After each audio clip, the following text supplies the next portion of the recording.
Վլադիմիր Պուտինը միջազգային մեդիա գործակալությունների ներկայացուցիչների հետ հանդիպմանն անդրադարձել է Հայաստանին։ Ռուսաստանի նախագահը նշել է, որևէ վատ բան չի տեսնում, որ Հայաստանը շարժվում է արևմտյան եվրոպական որոշ չափանիշների ուղղությամբ։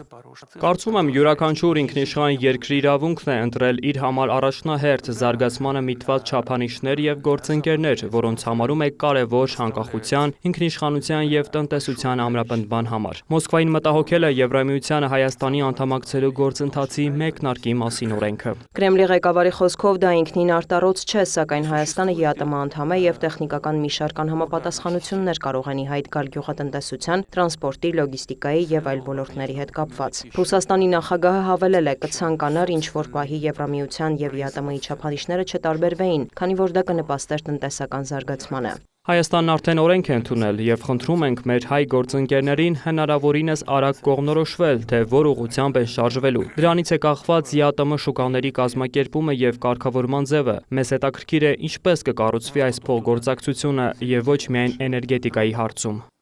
Պուտինը կրկնել է, որ վատ չէր լինի Հայաստանում հնարավորինս արագ հանրաքվե անցկացնել երկրի ինտեգրացիայի հարցով։ Մենք որևէ նկրտում չունենք, մենք նորմալ հարաբերություններ կպահպանենք Հայաստանի հետ անկախ այն բանից, թե ինչ ուղի կընտրի երկիրը։ Այս հարցում քաղաքական լուրջ խնդիր չեմ տեսնում։ Կան տնտեսական եւ տեխնիկական հարցեր, հուսով եմ դա էլ կկարգավորենք։ Անդրադառնալով Ադրբեջանի հետ հարաբերություններին Պուտինը շեշտել է, որ դրանք շատ լավ վիճակում են թե տնտեսական, թե քաղաքական, թե ներդրումների եւ այլ առումներով։ Փոխադարձ հետաքրքրություն է ներկայացնում լոգիստիկան, մասնավորապես հյուսիս-հարավը, մանրամասնել է Կրեմլի ղեկավարը։ Առևտուրն աճում է, նաև բացվում են փոխադարձ մատակարարումների լրացուցիչ հնարավորություններ։ Բանակցություններ ենք վարում մի շարք կոնկրետ ոլորտների շուրջ։ Դեռ վաղաժամ է այդ մասին խոսել, բայց դա առաջին հերթին վերաբերում է էներգետիկային։ Հարցեր են հնչել նաև Ուկրաինայի մասին։ Պուտինը վստահեցրել է, որ ռուսական կողմը պատրաստ է եւ ցանկանում է համաձայնության գալ Կիևի հետ խաղաղ ճանապարհով, հիմնվելով Ալյասկայում Դոնալդ Թրամփի հետ քննարկված շրջանակի վրա։ Նրա խոսքով Մոսկվան պատրաստ է գնալ Անկորիջում համաձայնեցված փոխզիջումներին, սակայն պետք է, որ Կիևը նույնպես պատրաստ լինի դրան։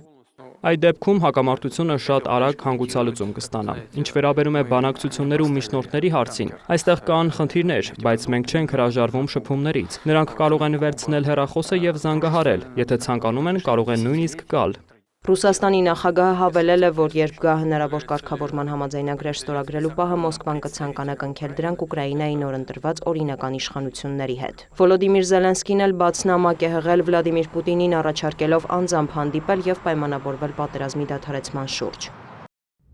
Երբ դուք իշխանության եկաք Ռուսաստանում ավելի քան 26 տարի առաջ, Ուկրաինայում շատերը ձեզ դրական էին վերաբերվում, բայց դա անցյալում է։ Ինչ էլ ասեք ՆԱՏՕ-ի կամ ռուսերենի մասին, այս պատերազմը ձեր անձնական ընտրությունն է։ Պատերազմ առանց իրական պատճառի, որն ավելի ու ավելի շատ անհարմարություններ է պատճառում Ռուսաստանին, ԱԹՍ-ներ, գազի պակաս, գնաճ, հնարավոր զորահավաք։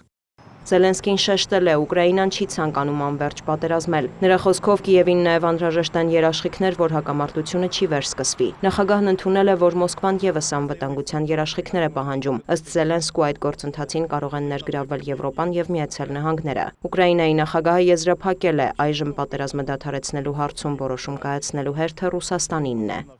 Դիանա Գասպարյան, լուրեր։